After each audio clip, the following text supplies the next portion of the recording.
Hello, ഞങ്ങളപ്പോൾ ഇപ്പോൾ നിൽക്കുന്നത് എറണാകുളത്തപ്പൻ ക്ഷേത്രത്തിലാണ് കേട്ടോ. ഞങ്ങൾ 2 ദിവസം മുമ്പ് ഒന്ന് വന്നായിരുന്നു.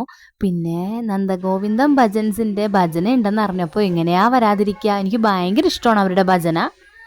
സത്യത്തിൽ അവിടെ എത്തിയപ്പോൾ നെട്ടിപ്പോയി. എന്തൊരു തിരക്കായിരുന്നു. ഇതാ കണ്ടില്ലേ, ജനസമുച്ചയമായിരുന്നു അവിടെ ഉണ്ടായിരുന്നത്. ആദ്യമേ കുറച്ച് നടക്കേണ്ടി വന്നുള്ളൂ. പിന്നെ നമ്മളെ തള്ളി തള്ളി കൊണ്ടുപോകുമായിരുന്നു ആൾക്കാർ. സത്യത്തിൽ എന്നെ ഞെട്ടിച്ചു കളഞ്ഞു. എറണാകുളം ജില്ല മുഴുവൻ വന്നതാണോ എന്ന് വരെ എനിക്ക് തോന്നിപ്പോയി. കൊച്ചിയിലെ ന്യൂ ഇയർ ആഘോഷത്തിന് ശേഷം ഇത്രയും ജനത്തിരക്ക് ഞാൻ പിന്നെ കാണുന്നത് ഈ എറണാകുളത്തപ്പൻ ഉത്സവത്തിൽ നിന്നാണ് കേട്ടോ. ദർബാർ ഹാളിലാണ് പരിപാടി നടക്കണേന്ന് അറിഞ്ഞിട്ട് അങ്ങോട്ട് കടക്കാൻ പറ്റുന്നുണ്ടായിരുന്നില്ല. ഞങ്ങൾ അങ്ങോട്ടേക്ക് നടന്നു പോകുമ്പോൾ കുറേ പേര് പറയുന്നുണ്ട്, അയ്യോ അങ്ങോട്ട് ഇനി പോകാൻ പറ്റില്ല, അത്രക്ക് തിരക്കാന്ന്. അപ്പം തന്നെ ഞങ്ങൾ വേഗം തിരിച്ചു വിട്ടു.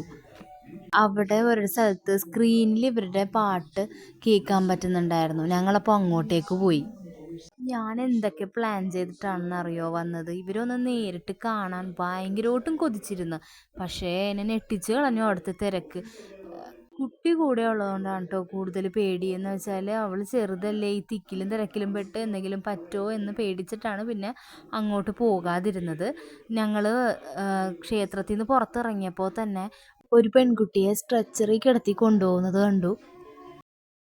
അത് കണ്ടപ്പോൾ തന്നെ ഉറപ്പിച്ചു, ഇനി ഏതായാലും റിസ്ക് എടുത്ത് അങ്ങോട്ട് പോകണ്ട, കുട്ടിയുള്ളതല്ലേ, വേണ്ടാന്ന് കരുതി ഞങ്ങൾ ഇങ്ങനെയാണ് കേട്ടോ കണ്ടത്. കാണുമ്പോഴൊക്കെ ഭയങ്കര സങ്കടമായിരുന്നു. നേരിട്ടൊന്ന് കാണണതിൻ്റെ ഫീലിംഗ് അതൊന്ന് വേറെ തന്നെയാണല്ലോ.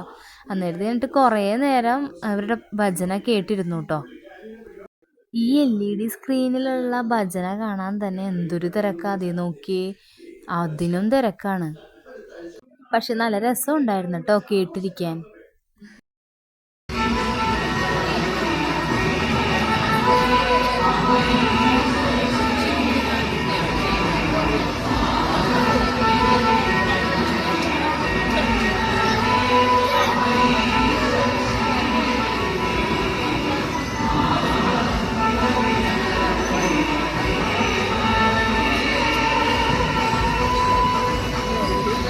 യൂട്യൂബ് തുടങ്ങിയ സമയത്ത് നന്ദഗോപൻസിൻ്റെ പാട്ടെടുത്തിട്ട് ആ വീഡിയോ ആയിട്ട് കൊളാബ് ചെയ്യുമായിരുന്നു. എന്നിട്ട് ഞാൻ തന്നെ ആ യൂട്യൂബ് വീഡിയോ ഇരുന്ന് ഇങ്ങനെ കണ്ടുകൊണ്ടേയിരിക്കും.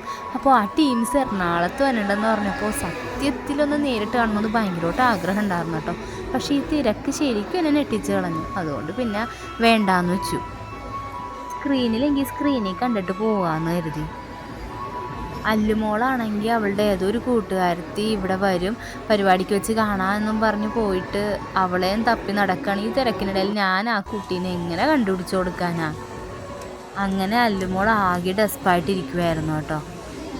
അങ്ങനെ അവരുടെ ഭജന കുറച്ച് നേരം അവിടെ ആസ്വദിച്ച് കേട്ട് നിന്നിട്ട് ഞങ്ങൾ പോകാമെന്ന് തീരുമാനിച്ചു. കാരണം രാത്രി ആവും തോറും തിരക്ക് കൂടിക്കൂടി വന്നു. അല്ലുവിനാണെങ്കിൽ നാളെ ക്ലാസ്സിലും പോകണം, ഹസ്ബൻഡിന് ജോലിക്കും പോകണം. അപ്പോൾ കൂടുതൽ നിന്നാൽ 2 പേരും ആകെ ടയേർഡാവും. അപ്പോൾ അങ്ങനെ പോകാമെന്ന് കരുതി അവിടെ നിന്ന് തിരിച്ചു കേട്ടോ. അപ്പോഴാണ് ആ കാഴ്ച കണ്ടത്. ഇങ്ങനെ ഇരിക്കുന്ന ഒരു ആന, പാവം ഉത്സവത്തിനുണ്ടെന്ന ആന, അവൻ്റെ കണ്ണിൽ നിന്ന് ഇങ്ങനെ വെള്ളം ഒഴുകുന്നുണ്ടായിരുന്നു കേട്ടോ. എനിക്ക് ആകെ സങ്കടം തോന്നി. പാവം ആനപ്പാപ്പന്മാരൊക്കെ ഉറക്കായിട്ടോ. അങ്ങനെ തിരിച്ചു പോന്നപ്പോൾ എൻ്റെ ദൈവമേ, ഇതുവരെ കാണാത്ത ബ്ലോക്കായിരുന്നു അവിടെ ഉണ്ടായിരുന്നത്.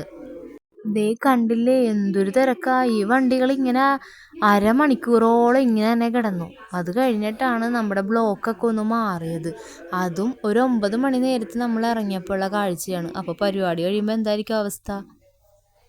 അപ്പോൾ ഇന്നത്തെ വീഡിയോ ഇത്രയേ ഉള്ളൂ. ഇഷ്ടപ്പെട്ടാൽ തീർച്ചയായിട്ടും ലൈക്ക് ചെയ്യണം. അടുത്ത വീഡിയോയുമായി പിന്നെ കാണാം.